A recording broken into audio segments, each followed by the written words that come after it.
Thanks for joining me on episode 1069 of the Inspired Stewardship Podcast. Hey, I'm Matt Ham, author of Redefine Rich, and I challenge you to live richly by listening to the Inspired Stewardship Podcast with my friend, Scott Mader.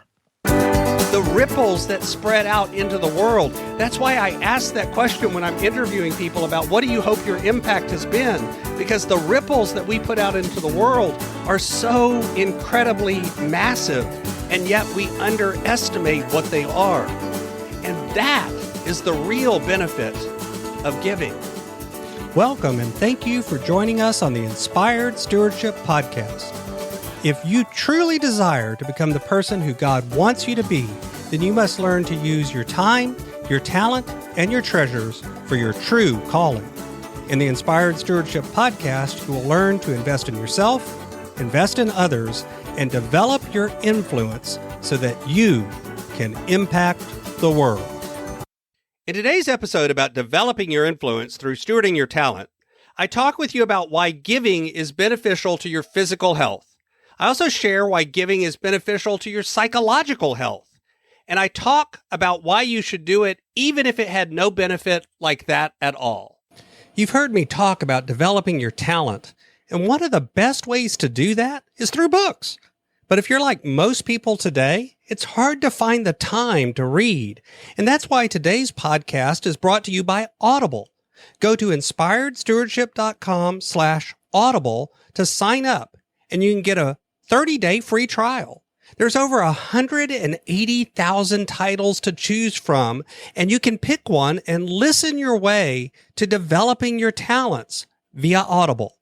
That's inspiredstewardship.com/audible to get your free trial and listen to great books the same way you're listening to this podcast. Let's talk about giving. Let's talk a little bit about the psychology and the benefits, both physically and mentally, of giving as well. But the truth is that there's been tons of studies and research done on why we give, and then if we do, what happens to us in response? What is our mental, physical, emotional response to it? And the truth is that they found things like there are health benefits, physical health benefits. People who volunteer their time or give money to charity and do it in a conscious way with a lot of intentionality end up with lower blood pressure. They test as having lower incidences of depression. They have more self-esteem. They have lower stress levels. They actually end up living longer. And then on studies that show happiness and satisfaction, they score higher on those studies as well. In fact, this is about conscious giving. This is about intentional giving. It turns out that giving, and just like being able to give, actually has some of these benefits, but when you're doing it in alignment with your priorities and your values, and you're giving of your time and of your money to organizations that align with what you feel is important in the world, those benefits actually increase. We all know that warm glow that we get whenever we give, that feeling of pleasure and enjoyment and excitement when you give a gift to someone else that they value. We get a very similar sort of feeling from volunteering and giving to charity. It turns out that these gift-giving behaviors are hardwired into us for some reason, where we get dopamine and serotonin and oxytocin and other good chemicals released into our body and into our brain. The funny thing is, we don't really know why this happens and works this way. We don't really have ways to explain it. You can find study after study of people who give in ways that seem nonsensical. They seem to not make any sense at all. People running into fires to save a rabbit or a dog. People running into a fire to save a complete stranger. We have people that give sacrificially to people that they never even meet and don't even know.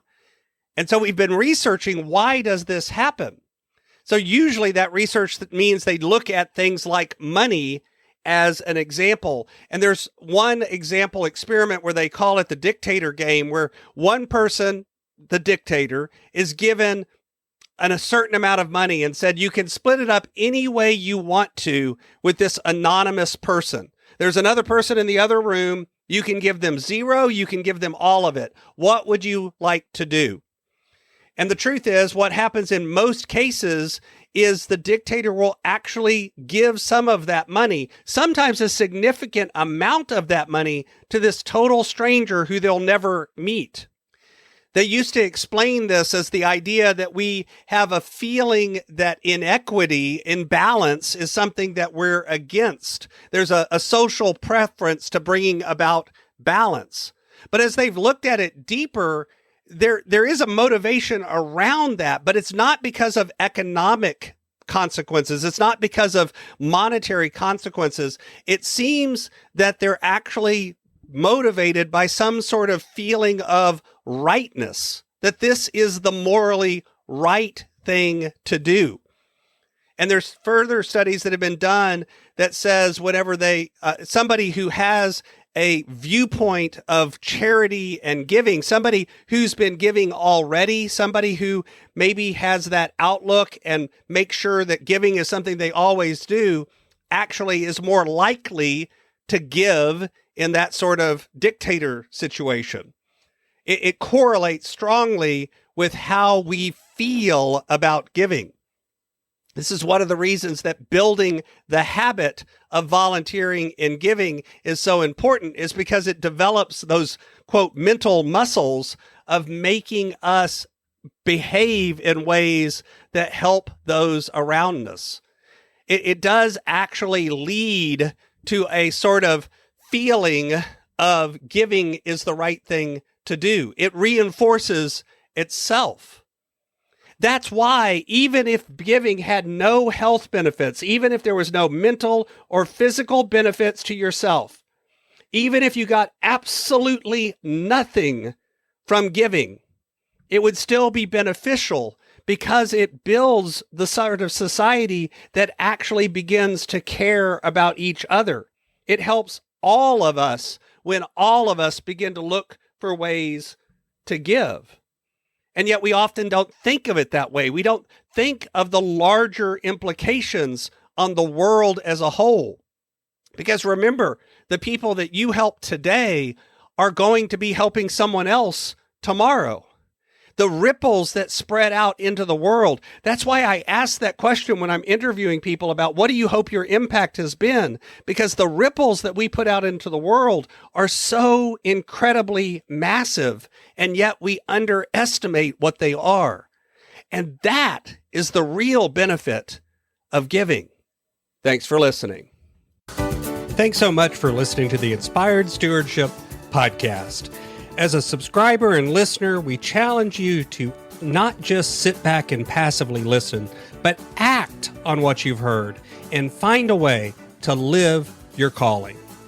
If you like this episode on the stewardship of talent, you can go over to inspiredstewardship.com/talent and sign up for our 5-week series on the stewardship of talent. Or if you're in the U.S., you can text 44222 talent tips. That's talent tips to 44222 and get those tips. Until next time, invest your time, your talent, and your treasures. Develop your influence and impact the world.